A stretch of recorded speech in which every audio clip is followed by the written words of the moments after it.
Hello, everyone. Welcome back to Growing Up with Godzilla. This is my show where I have conversations with Godzilla fans about how they've grown with the character and franchise over time.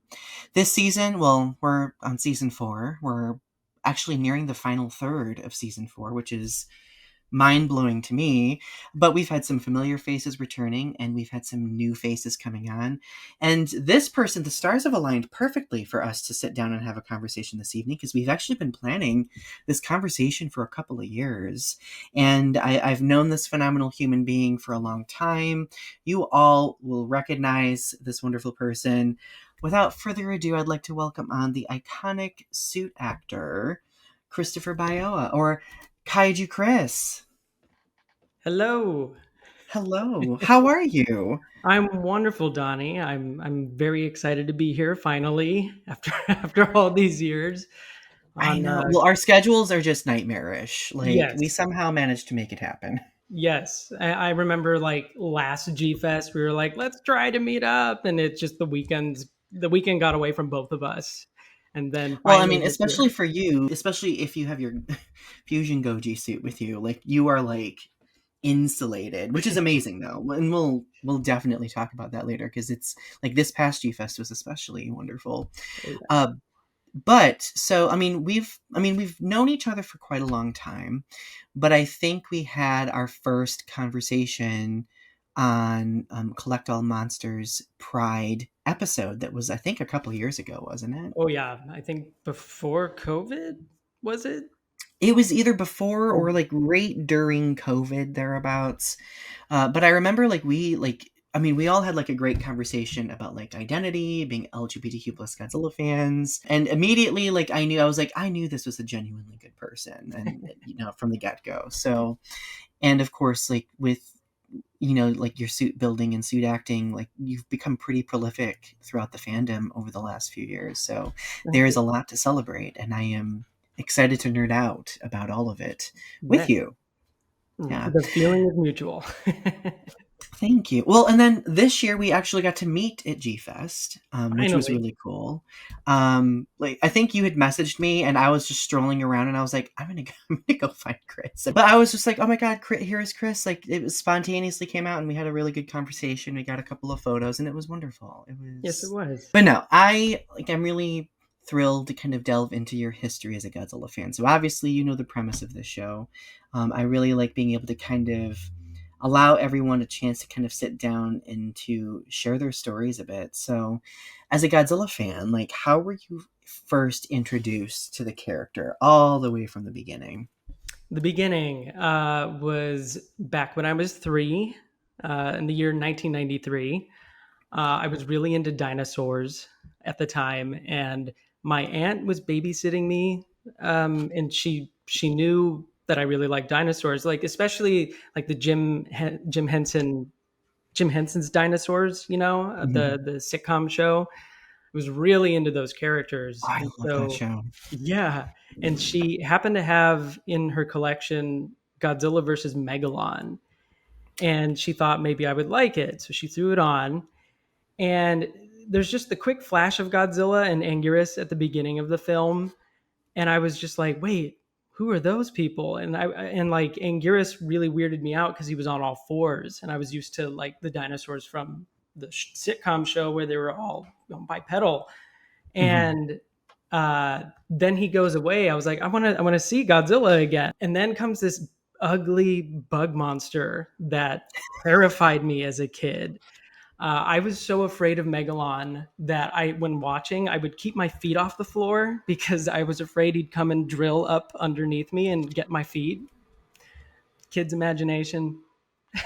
That and is really wholesome. and then Godzilla comes and just beats the shit out of it. And then you have Gigan, of course, and there was another like weird insectoid esque looking monster that, Bug chicken from yeah, bug space. chicken. And Godzilla just came in and saved the day. And it was just love at first sight. I wanted more. And apparently, according to my aunt, I made her rewind and watch. It was on a VHS, classic VHS tape. Made her rewind it over and over again while she was watching me. Wow. You were 3 years old. Yes. Okay, that's I mean, my first Godzilla movie, I was like 7 or 8, so like I was a little bit older.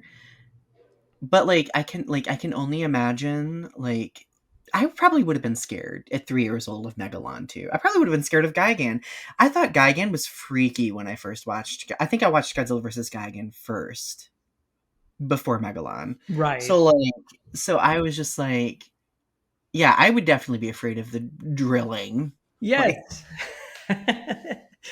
But yeah, and just like birthdays since then, it was just Godzilla figures galore, especially like the Trendmaster figures and stuff. And um, there would be like Suncoast, the video store in the mall that would have Godzilla movies. And over time, throughout the 90s, I would find a new one that I had not seen before. My very next Godzilla movie from Megalon was Godzilla versus Epida.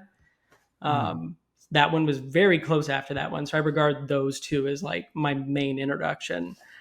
Um, oh, and then, yeah, there was the advent of the internet and different sites like Barry's Temple of Godzilla that ah, just had imagery I had never seen in a movie, and I was just like, there is this entire world already established, and I was just eating it up.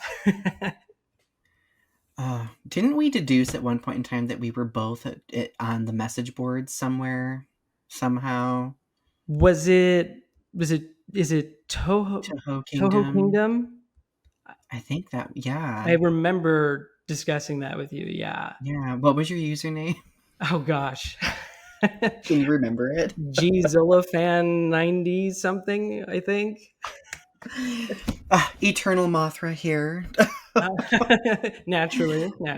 as one would. No, I, of course, am just cringe nostalgic. But, I really do think that those early website days, where we were just, craving for any crumb of Godzilla, were, it was just such a unique time. Yes. And I have moments where I kind of miss it, but then I have moments where I'm like, actually, things are a bit better now because at least it's not as much of a hellscape as it used to be. Right.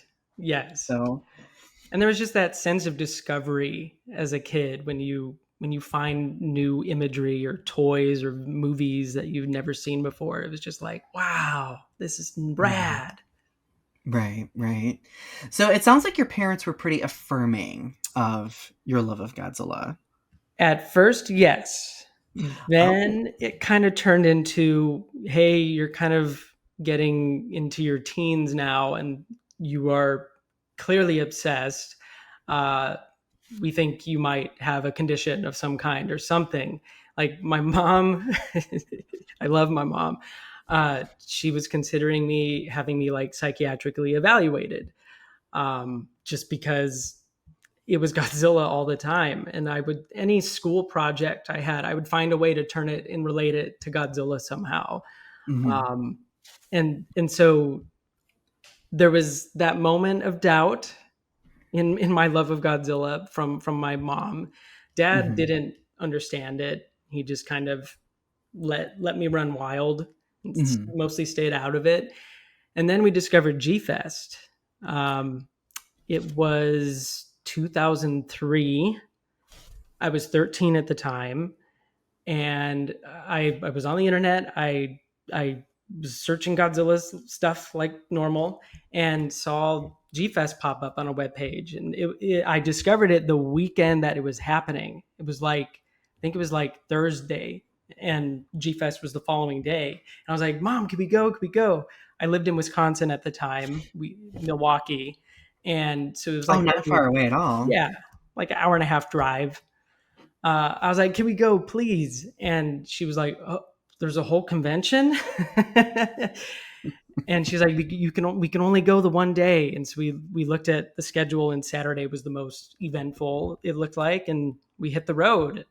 And then my mom being in the environment of G Fest and just seeing all these adults there for Godzilla, it really put to rest any concerns that she had about me. That I really resonate with that. My first G Fest was 2007. And I remember, so leading up to that, I mean, my fixation with Godzilla and Mothra, like my parents were aware of it, but my parents started getting concerned when they saw me on a, I don't know if you remember this website, it was called Mothra's Shrine. I think And so. it was, I never knew like the intention behind the website, but it was like essentially designed as like a cultist place of worship for Mothra. And like there were people like in like this huge comment thread because there, websites used to have a guest book, right? And everybody would be like sharing their prayers to Mothra. And my parents had found that I was like regularly typing in it and talking to people.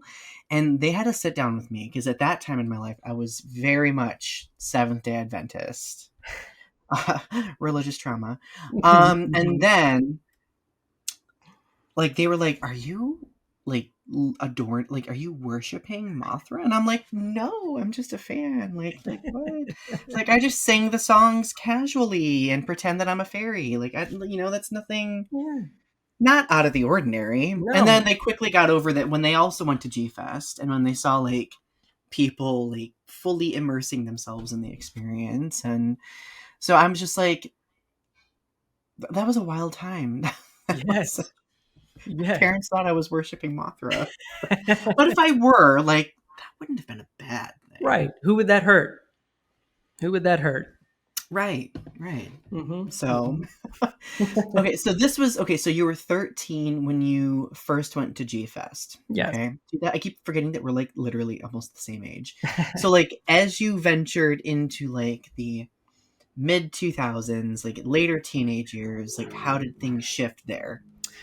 So at my first G Fest, that's when I was like first inspired to make a suit. I saw the costume contest, and at the very end of it, there was this giant Godzilla suit that came walking through. It had to duck because it was when G Fest was, it was its last year at the Radisson, before it Mhm, moved over to the Crown. And so it was this tiny little ballroom that we were packed into.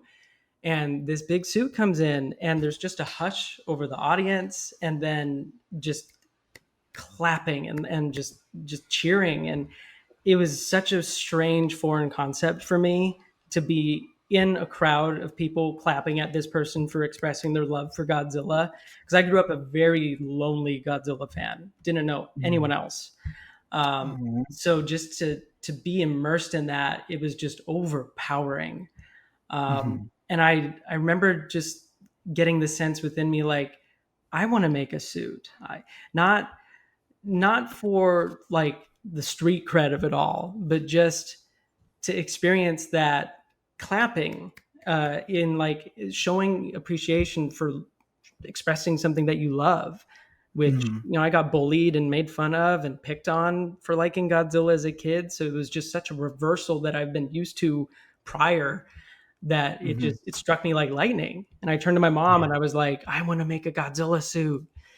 And then, literally after that G Fest, went online, and there wasn't a lot of resources available at the time. There Right, was yeah. this one person that had it available, a whole breakdown of their suits.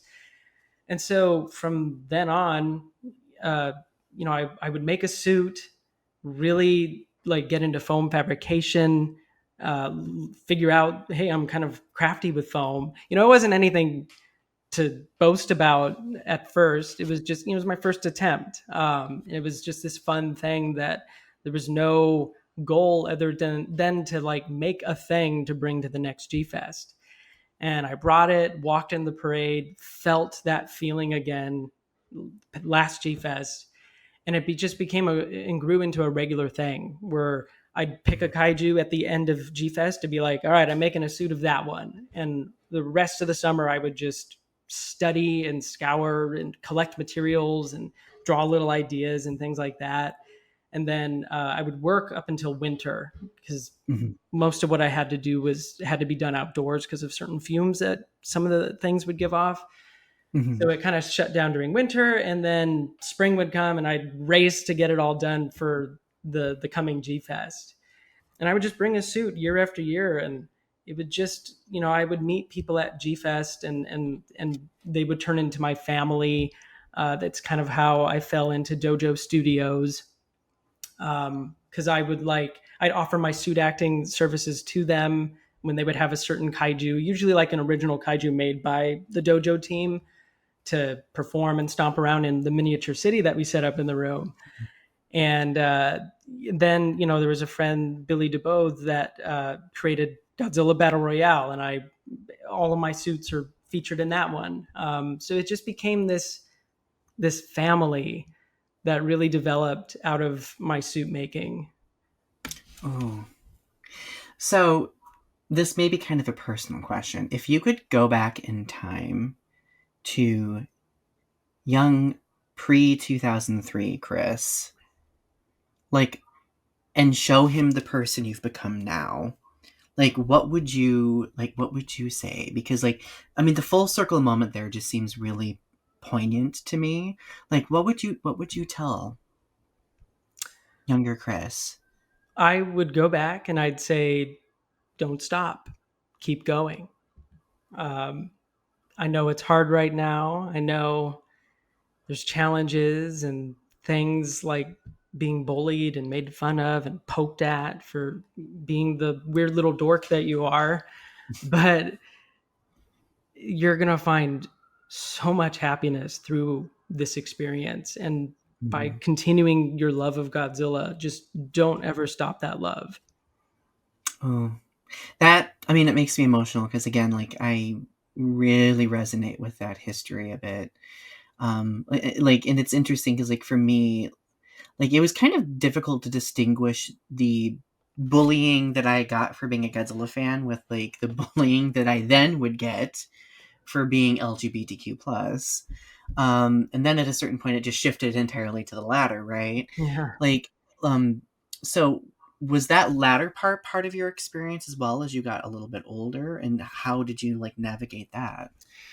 Well, I was very, very in the closet until like when I turned 18. Uh, Mm-hmm. and even after that, like I was out to friends not long after I graduated high school, and then only came out to family like in 20, when was it? Gosh, time 2017, I think, Mm-hmm. when I so fairly recently.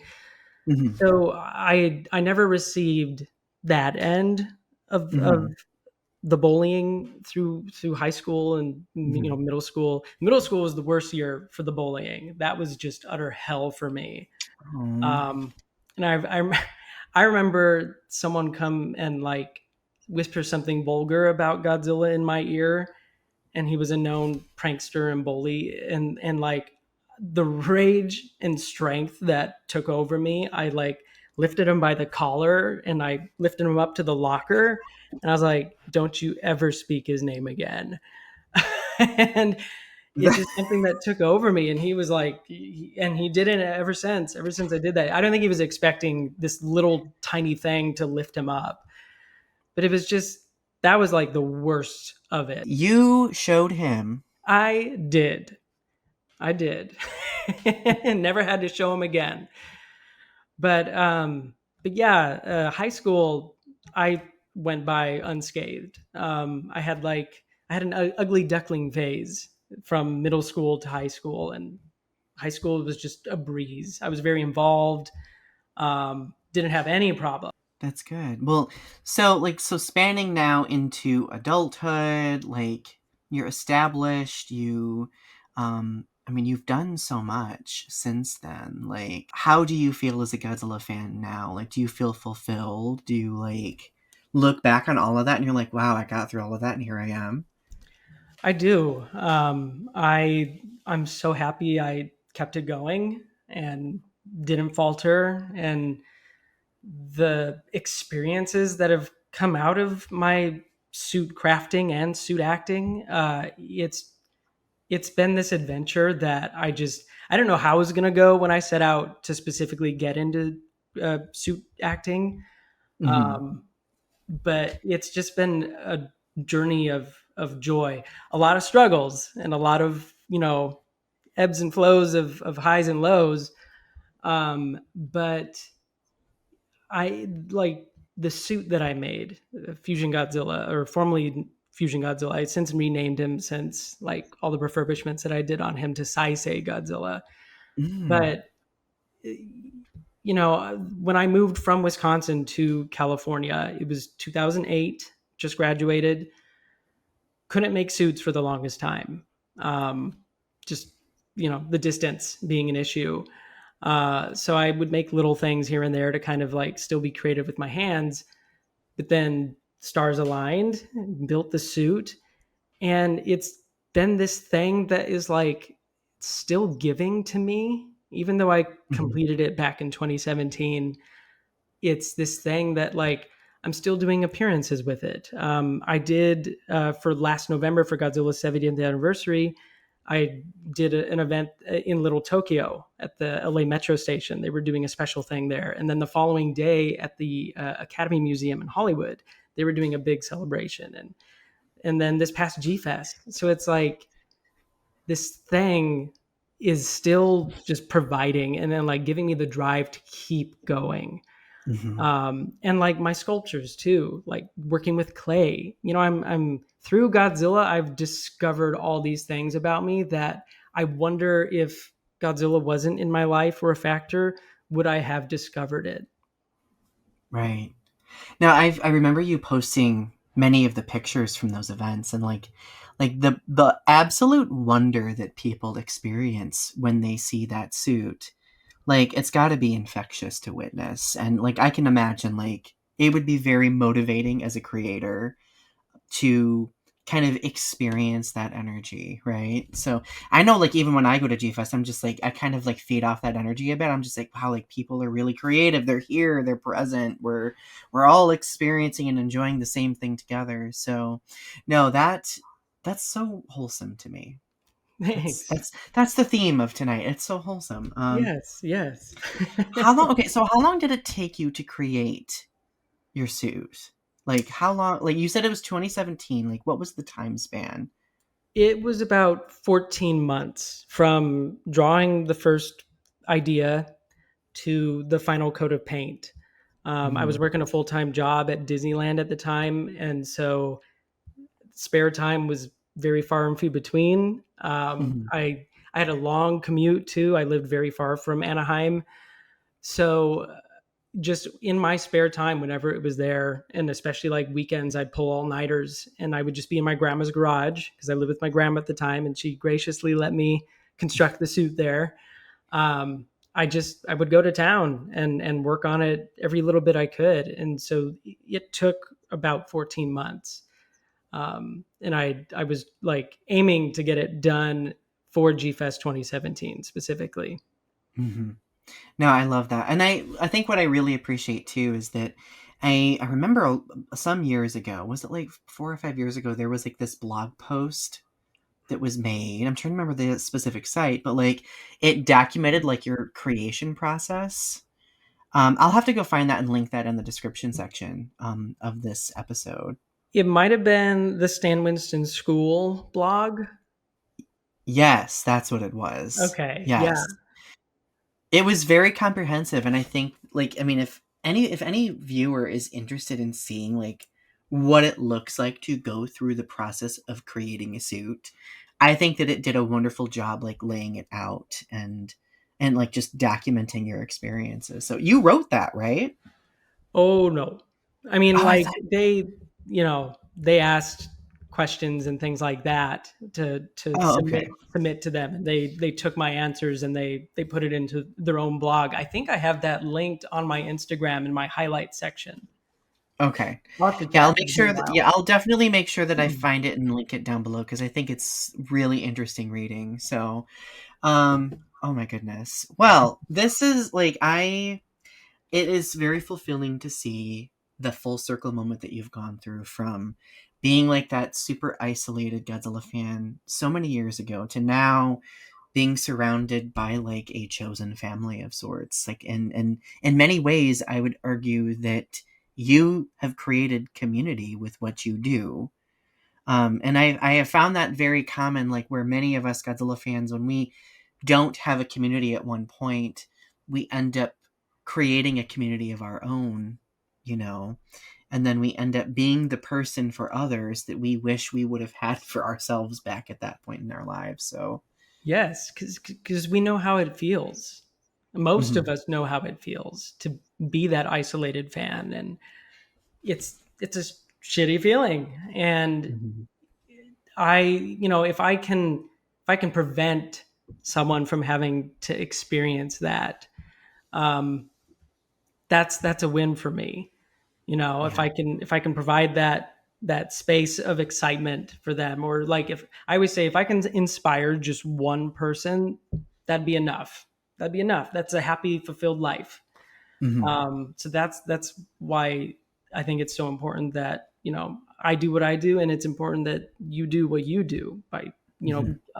creating this space for people to come in and express themselves. I love it. Thank you. Thank you. High, like, amazing praise from, thank you so much. I've respected you so much as a person for the longest time. So, like, I mean, in many ways, I feel like I've looked up to you. So thank you for saying that. That really means a lot to me. Well, thank you. Of course, the Yeah. feeling is mutual. The feeling Oh, is mutual. everyone tuning in for this episode is just going to be us complimenting each other for an hour. I love it. So okay, well now here are some indulgent questions, because we all have to know, right? So, which Godzilla films over the years would you say have developed into your favorites, and why? I usually tell people to go with the top three. Okay, so I'm gonna put Gojira slash Godzilla King of the Monsters and minus one in their own category. They're in a league of their own. It's it's boring to just and predictable to just be like, that's my favorite. I Fair. setting those aside, I truly love GMK. Um, just for the suit acting, the artistry, the special effects, the soundtrack, the very odd and cool story of like how they flipped the script with King Ghidorah and made him the savior. Mhm. It was just so strange and different. It's just a very like aesthetically pleasing movie to see and to watch. That's like my number one next in line. Another one would be Godzilla versus Mechagodzilla from 1974, I think. Don't quote me. Mhm. I'm not that No, kind of you fan. had it right. That one is more so for nostalgic purposes. Mhm. I remember, I don't know where at G Fest, but it was like playing somewhere. I don't know if it was on someone's personal portable device that people were just gathered around and watching, or if it was in like one of the screening rooms where they screen Mhm. films. But for whatever reason, that movie just makes me think about G Fest Mm. and my like first couple years at G Fest. And so I always throw it on, especially when I'm like sculpting or in the process of making a suit or whatever, to just give me that nostalgic oomph. Mhm. And it's a great film, great special effects. I love the design of Mechagodzilla. Um, The music it's is not iconic too. Yes. Oh, yes. The music. Another movie that scared me too. I was creeped out by the alien transformation. I see. That was my first Godzilla movie, and my freak out moment was Anguirus's jaw getting broken. Yes. Yes. People have listened to me go on and on about that for like the last 4 seasons, but I'm just like, that was traumatizing for me as a kid. Like, Yeah. And yeah. my initial fear was realized when he's like coming out of the ground and his spikes jab imposter Godzilla in the feet Hmm. and it tackles him and all that. That brought me You do back to not like, like things coming out of the ground, do I you? don't like things coming out of the ground. No, no. Get out of here. Valid though, super valid. So yeah, Oh. yeah, that's another favorite up there. Similar reasons for I think it's Godzilla versus Monster Zero. Mm. Um, the Exilians and the spaceship again, it's just, it hits this nostalgia chord in my heart where I remember seeing advertisements on TNT when they had their Monster Vision movie marathon, and there'd be a I remember montage. that. Yes, yes. There'd be a montage Oh, of Godzilla movies, and you'd see clips of Godzilla versus Mechagodzilla, and then they would cut to the Exilian ship, and in just yeah, like that right there was just, it was gold for me because that was my biggest exposure to Godzilla at the time. Because I think it same. was kind of before the internet. It was, Yeah, that was like in the mid to late 90s, I think. yeah, yeah. So it was Yeah, just this explosion of content I suddenly had access to, and I remember we recorded it so I can watch it again. it's funny because I was recently going through like old home videos. I was digitizing them, and I found like several VHSs of recorded Godzilla movies, and I literally have like an entire day's worth of like that Monster Vision, that whole like day of like back to back Godzilla films, like with all like the transitions and commercials and everything. And I was just like, this was the shit. It was Like I everywhere. remember seeing Destroy All Monsters, and I was like crapping my pants. Like it was amazing. Oh yes. If we make it a little bit more specific here and focus on particular kaiju or human characters that you're drawn to, like which ones have really become your favorites over the years and why? Of course, aside from Godzilla, because we all love Godzilla. Of course, of course. I'll start with the human characters. I have grown to just absolutely love Dr. Serizawa. Um, as a kid, when I first saw the movie, I bawled because I Mhm. see Godzilla turn to bones and then to nothing. And it was traumatizing because that was my first time seeing him lose, essentially. Mhm. And I was so mad at Dr. Serizawa. I hated him. I'm like, I hate this dude. He just killed my hero. And so I kind of like put him on the way back burner to collect grease because I couldn't stand him. But today, as an adult, um, I love the complexity of his character. I Mhm. love how there's just no other character has faced the pressure that that man has faced. And it's like that famous line where it's like you have your fear, which might become reality, and you have Godzilla, which is reality. That just Mhm. gives me chills each time I hear it. Mhm. And just to see the confliction that he has to face and go through, where it's like, I have this destructive weapon that could end this destructive monster. He's kind of caught between a rock and a hard place. And so Yeah. I've grown to really just value the story and the bit of an arc that he has in the film. It's just, it captivates me. Same here, and I resonate with that as well because I think for many of us who like our first Godzilla films were like the hero '70s Godzilla films, right? Yeah. Going back and watching the original is like a shock to the system because you're like, wait, Godzilla's like a destructive force? Like somebody is killing Godzilla? Like what is happening? But then when we're older and we're able to like rationalize and kind of like deduce, like, oh, not only did Godzilla just die, but Dr. Serizawa died as well. Like, I think for me as a kid, like, I completely glossed over the fact that Dr. Serizawa sacrificed himself. Same, Like, same. I was just like, no, bye. Like, and now I'm like, Yeah. whenever I watch it, I'm like, oh my God, Yeah. Oh, we I just need don't see him come up. That's all. a therapist, book me for tomorrow noon. Like, my Yes. goodness. Oh yeah. Traumatizing, jarring.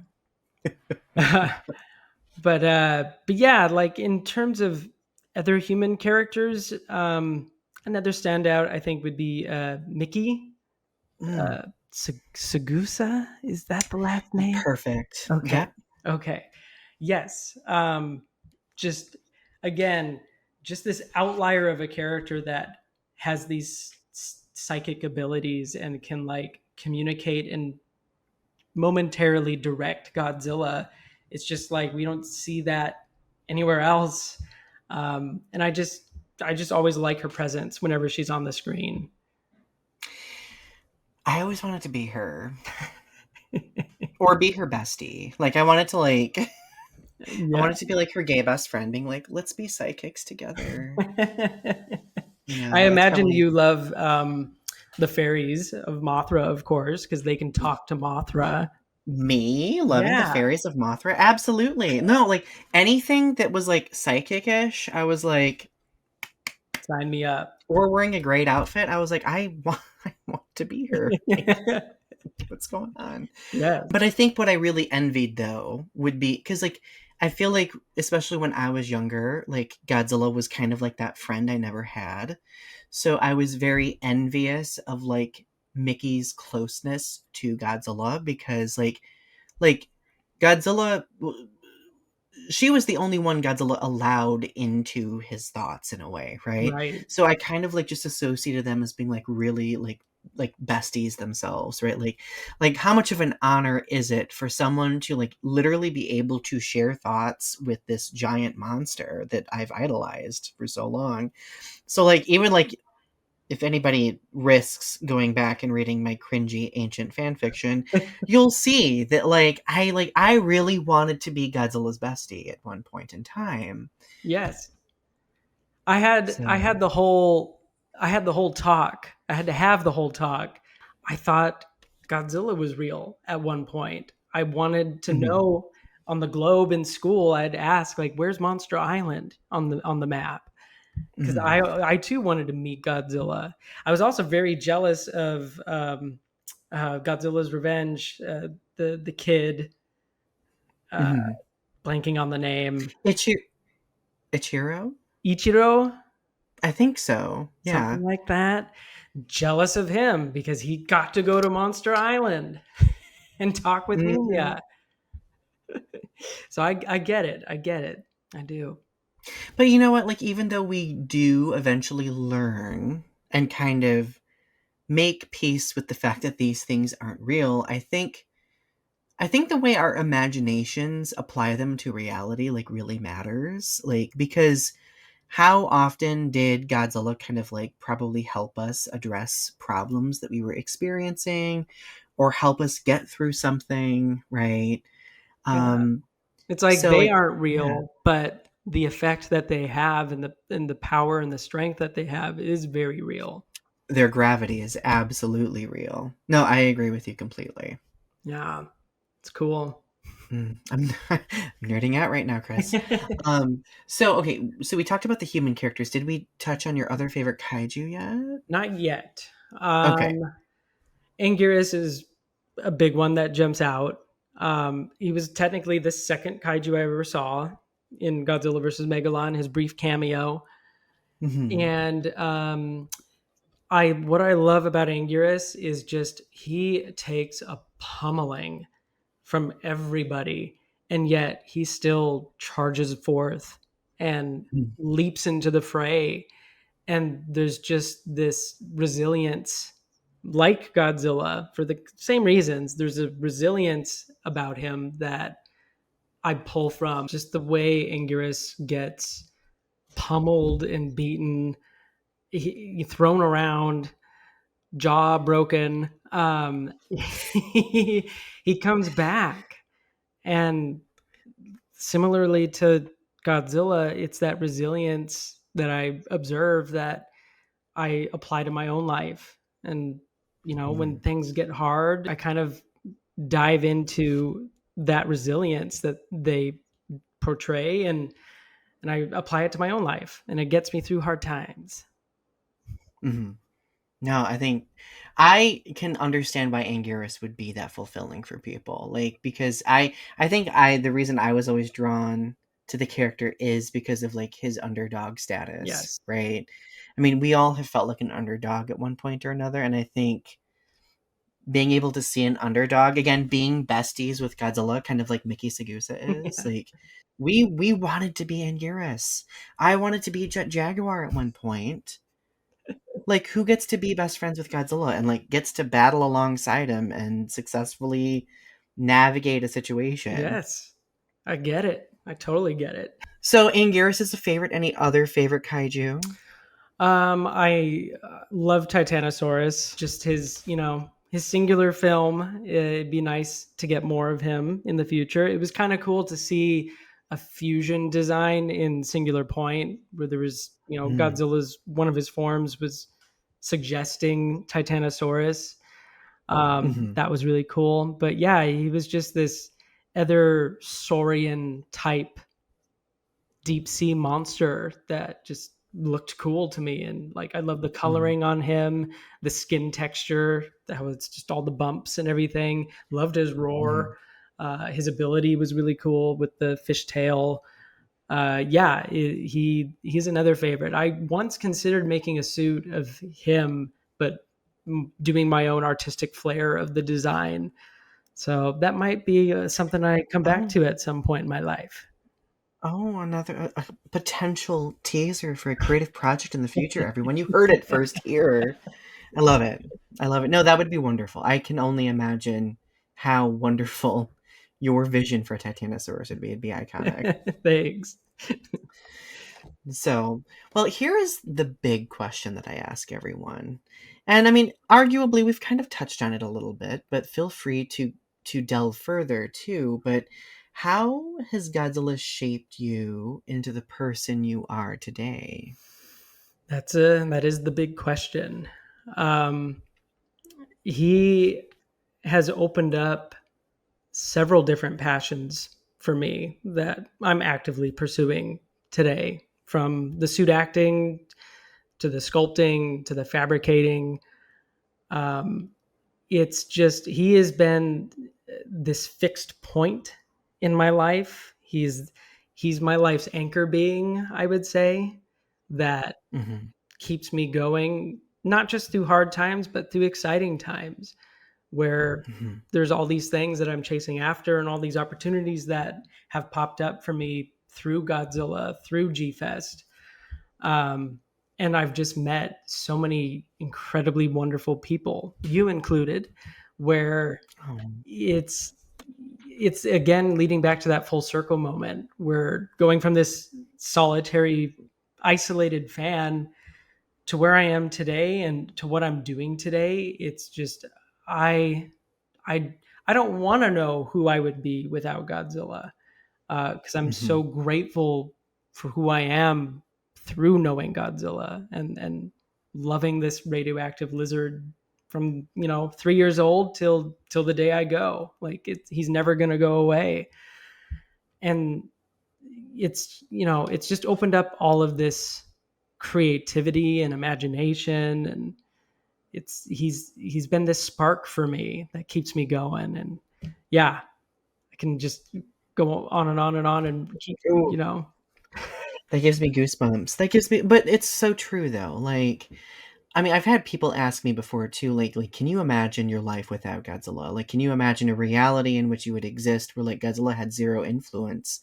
And the truth is, I can't mm, because Godzilla is, like you were saying, kind of like this anchor point, this like huge influence on like everything that's kind of like, I kind of think of it as like this root system, like, and Godzilla is the root system connecting to a bunch of different things. I'm like getting really exhaustingly poetic at the no, moment, I but love that imagery.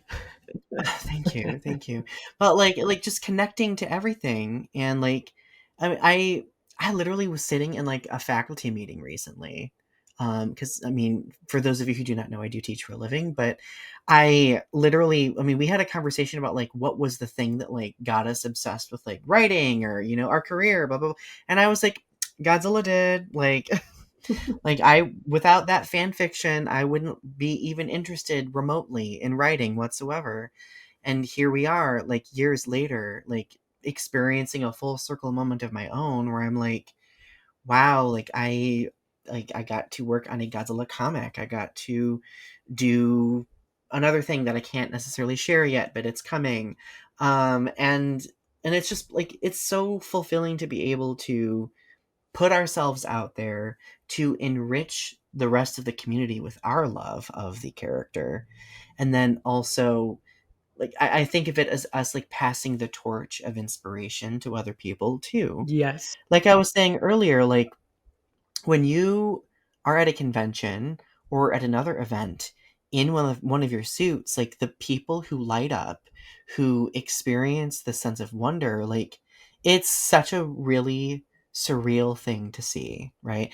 I think I was just talking about this with Muling T a couple of episodes ago, who does Oh cosplay, yeah, and suit creation too, and like people really are inspired by the creative output we put into the world, and that matters. absolutely.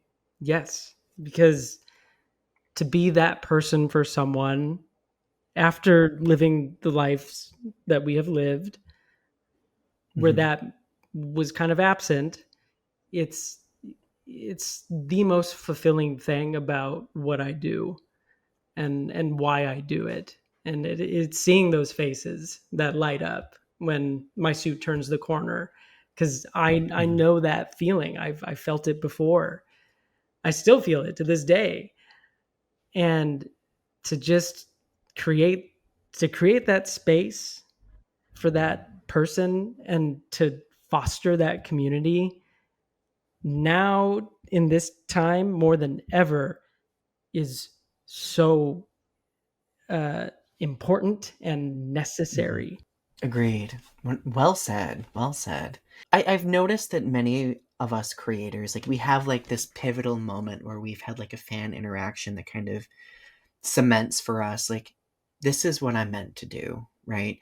Have you, like, was there ever a moment as you've been a suit actor and a suit builder over the last few years where you had a fan interaction where it was just like that seal the deal moment where you're like, I love doing this, like this is so important for me?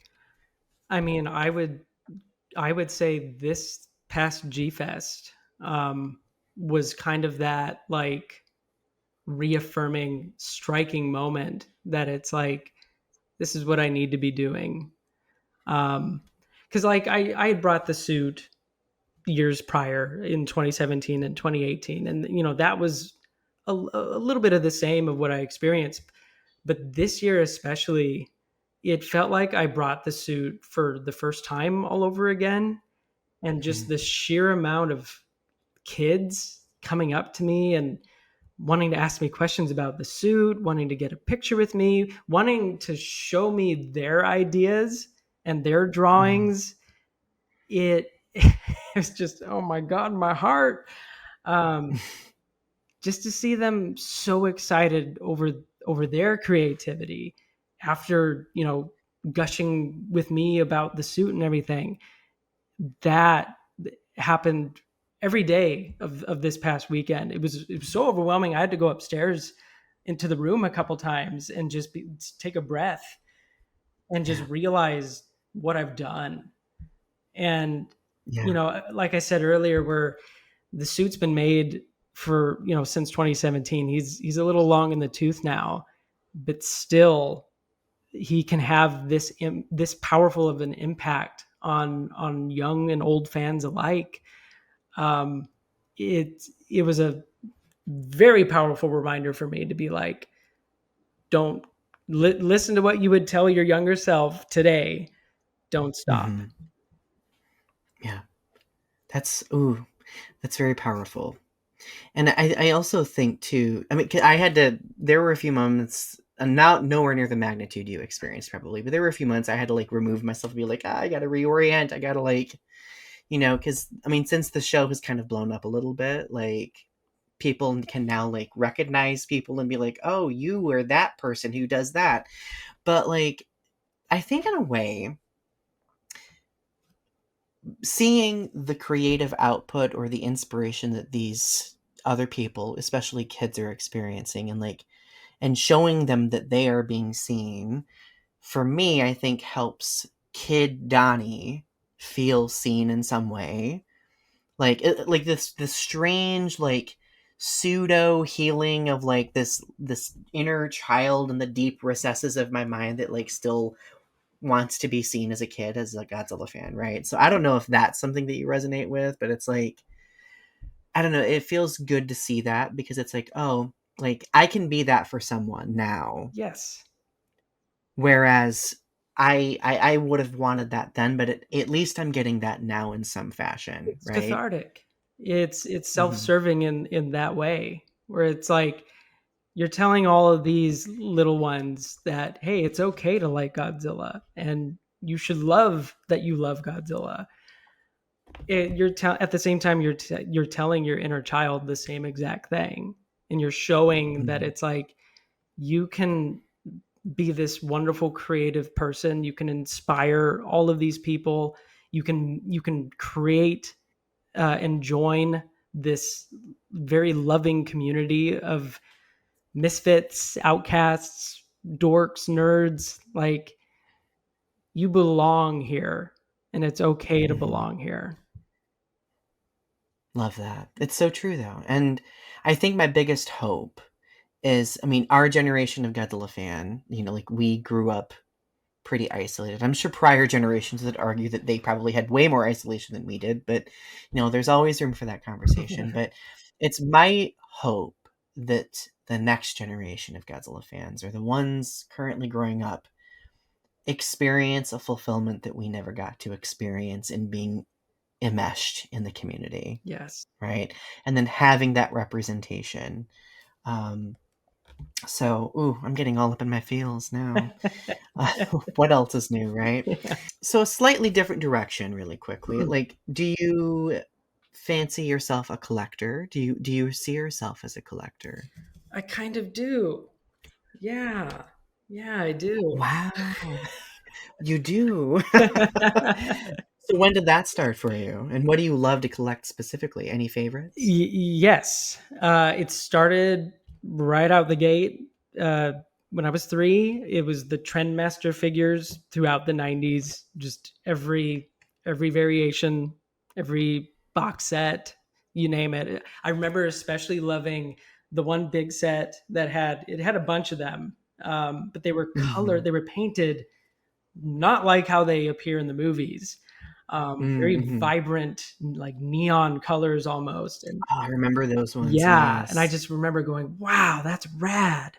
It was so cool, and that like really sticks with my memory. And then with the advent of the internet, I happened upon this site, Clawmark's Toys. Got Mhm. my first couple Godzilla figures through them. Had to wait like 2 weeks for it to come in the mail at the time. And when I finally held it in my hands, it was this. It was Godzilla. I think it was from either uh, versus Mechagodzilla 2 or Godzilla versus Space Godzilla. It was before Burning Godzilla, right before. It Mhm. was one of those eras, or those years, and then it was Destroya. It was a Bandai figure of the two, and I was like, oh wow, okay, this thing that felt so far off, because all there was Trendmasters in my knowledge base, and there was no other Mhm. toy store that had figures from Japan. So Clawmarks at the time was just my only access. Then G-Fest came around, and that amplified things quite a bit. That's when all hell broke loose. Yes, yes. That's when I finally understood the concept of a hall. I was introduced to the G Fest hall, um, and it compounded year after year after year after year. Um, Today, I mostly collect like X Plus figures, SH Monster Arts, Haya toys. Like, I love the articulated figures. I Mm. remember when they first came out, I was just like, "This is so awesome and unique!" And they'd come with the little effects parts. Um, Oh, I love the effects part so yes, yeah, much. the little building accessories and the little military vehicles. I'm just like, "This is awesome! This is so cool!" And the Mm. packaging was just so pleasing to look at. Um, so that's what the majority of my collection consists of. I have on display maybe 1/4 of my collection. Everything else Mhm. is filled up. I think I have like 8 different giant totes just filled of Godzilla figures in storage. I am I love waiting for that. the day where I have the space to make my Godzilla room, and there's gonna be a Godzilla room, and there's my suit is gonna be the centerpiece in that room. Um, Oh my god, that would be amazing. Yeah. Ooh. Just gotta wait for, when I'm a little more out of survival mode and have a room to spare and just deem it that'll be my Godzilla room someday. Well, when that day comes, I hope that we all get a virtual tour of it because I'm already imagining it in my mind. It's pretty glorious. Yes, me too. I've been imagining it for some time now, but yes, definitely tours because it's hard. Like I am maxed out on space currently. Mhm. I've gotten into the stage where I have to make difficult decisions and like rotate them out and put some Mhm. in storage, pull some out of storage, and everyone has a story. I remember where I got it from, what G Fest it was, the emotion I felt when I first saw it on the shelf or in the dealer's Mhm. room. So it's hard to put them away. So Yeah, that's where I'm at absolutely. now. I am out of space. Now, I am out of space as well, especially since I mean, my fiance and I have like this stipulation where like my Godzilla decorations my office is the sanctum of Godzilla. Hmm. And beyond the office, it is HGTV home and garden classic decoration. So Yeah, someday it's going to spill. It's going to spill into we'll see. a friend. Yeah, a friend of mine calls that the creep. The toys are just Yes. creeping out of my room and they're starting to creep into different areas, and it's like, no, no, no, you got to keep it to your I, room. I've been like, maybe what about a painting? Like, what Yes. about, what about a piece of art? Yeah, this one's stylized. It's different than the others. It would work here. Right. Yeah, like it's gonna happen. It's gonna happen. So Chris has been. I mean, I knew this was gonna be a great conversation, and it absolutely has been a great conversation. I do have one final question for you that has a couple of layers to it. Okay. So, what advice, if you have any, for Godzilla fans who may be new to the franchise, like so, what advice would you like to impart to those? And then what advice do you have for fans who are wanting to get into suit acting and suit building? Very good. Very good. So, as a new fan to the franchise, I would say dive right on in. Be patient with yourself because it is a very established world with many various characters and concepts. And take your time with learning that. You're going to find favorites, you're going to find things you don't like. When you do find the things that you don't like, let let yourself own that, and don't let Mhm. anyone else come in to tell you that you are wrong for not liking something that that person likes. I've Amen to that. seen that way too much. And I know but yeah, as someone who's new, it's just, I mean, it's with every fandom. You're just gonna face a differing opinion, but be the better person and own and hold on to your differing opinion, and don't push it onto someone else in a demeaning way, that like you're wrong Mhm. for liking this. You like Mothra, well I don't. I think that's weird. Like Mhm. that's just not the way. It's Yeah. weird. It's weird to do It's that. gatekeeping. Yeah. Yeah. Yes. So tread forth with patience and with courage, because it's a lot to take on, and just know that you are stepping into what is largely a very welcoming and loving community. Perfect. Perfect. Yeah. Well, and like I really being that we're both LGBTQ plus fans as well, and we've both like really fought for our space, I would say, in this fandom. I think that that is especially an important message for those fans as well, because like with the time that we live in, like we are seeing out in the world like so many spaces that are being where LGBTQ plus people are being restricted and minimized and erased, that like in the Godzilla fandom here, we absolutely do belong. Like, if Godzilla can be our protector, our safety net, our escape, our reason to get up in the morning and to keep going, then embrace that. Right? I don't know. Do you have any thoughts on that? Like, being that we both have talked about this before on prior things, like we are representation in a way, and that's something that I've been trying to like very much wrap my mind around for years. Yes. And like it was only until recently, I would say, kind of around 2017 when I brought the suit and finally like fully came out to my family. Um, I had G fans sliding into my DMs and thanking me and just for Mm, being outspoken at the time and for just for being a visible queer Godzilla fan, which mhm. was far and few between. It was kind of a rare thing to happen upon. Yeah. And it just seems more and more people are starting to open up and be themselves and feel comfortable in this community to be themselves. And when things came up with like, you know, that blog and like Mhm, hearing simultaneously the things you were experiencing, it was such a shock to me because it's like Godzilla had mhm. always been this safe location Yeah. and this place that it was my sanctuary. It was untouchable.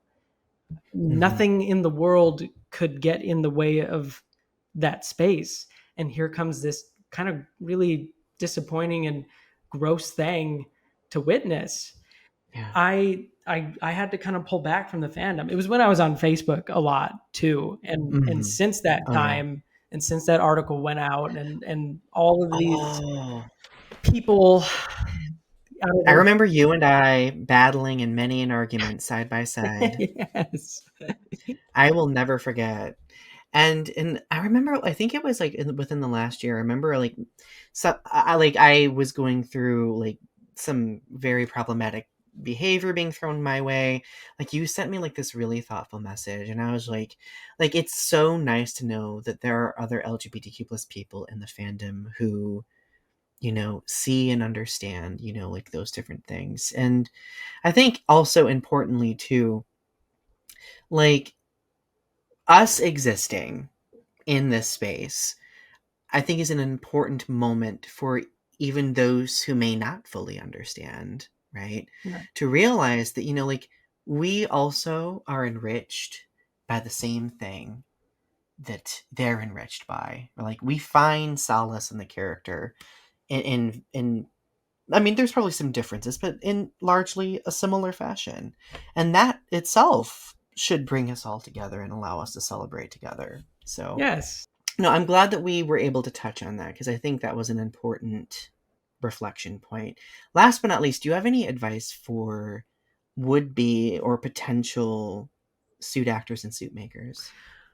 I would again say to do not stop. If you have that even an inkling of a thought of like, what I want to take a crack at it. I want to give it a try. Do it. Fail at it because you're gonna fail many times at it, and embrace that failure and use that failure and Hmm. work through that failure because it's there's no right or wrong way to do this thing really. It's like you just make something until it looks cool. And so you're Yeah. going to learn a lot of things along the way and you're going to have to redo stuff and start over or things might not work out this way or that way, but don't let that stop you.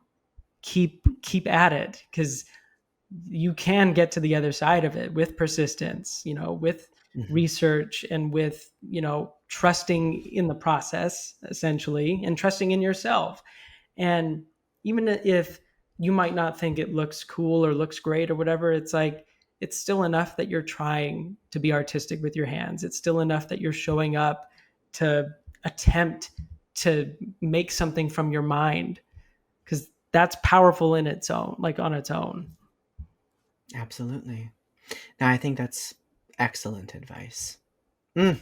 Ah, no, this has been such a fun It conversation, and has. I'm so grateful that we've been able to have it. And well, Chris, where can people find you? Plugs, plug away. I am on Instagram mostly. I see my handle there underneath me. It's KaijuKrys. It's where I post any updates on any suit fabrication, sculpt work, creature performing gigs. So that's the bulk of where you can find me is right there on Instagram.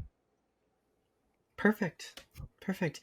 Well, this has been like, thank you again for taking time out of your schedule to join Of with course. me and have a conversation. There's always going to be a seat open for you here on the show. Thank you. Um, And everyone, please do not forget that Growing Up with Godzilla premieres on the first and third Sunday of every month when I have my crap together. You can stream season 3 on streaming services because I finally got it up on streaming services. Yay. So go check that out. Click like per the usual. Go follow Chris's socials. Subscribe to the channel, all of that jazz. And most importantly, Godzilla fans, do not forget to keep standing tall. Have a good rest of your night. Bye. Bye.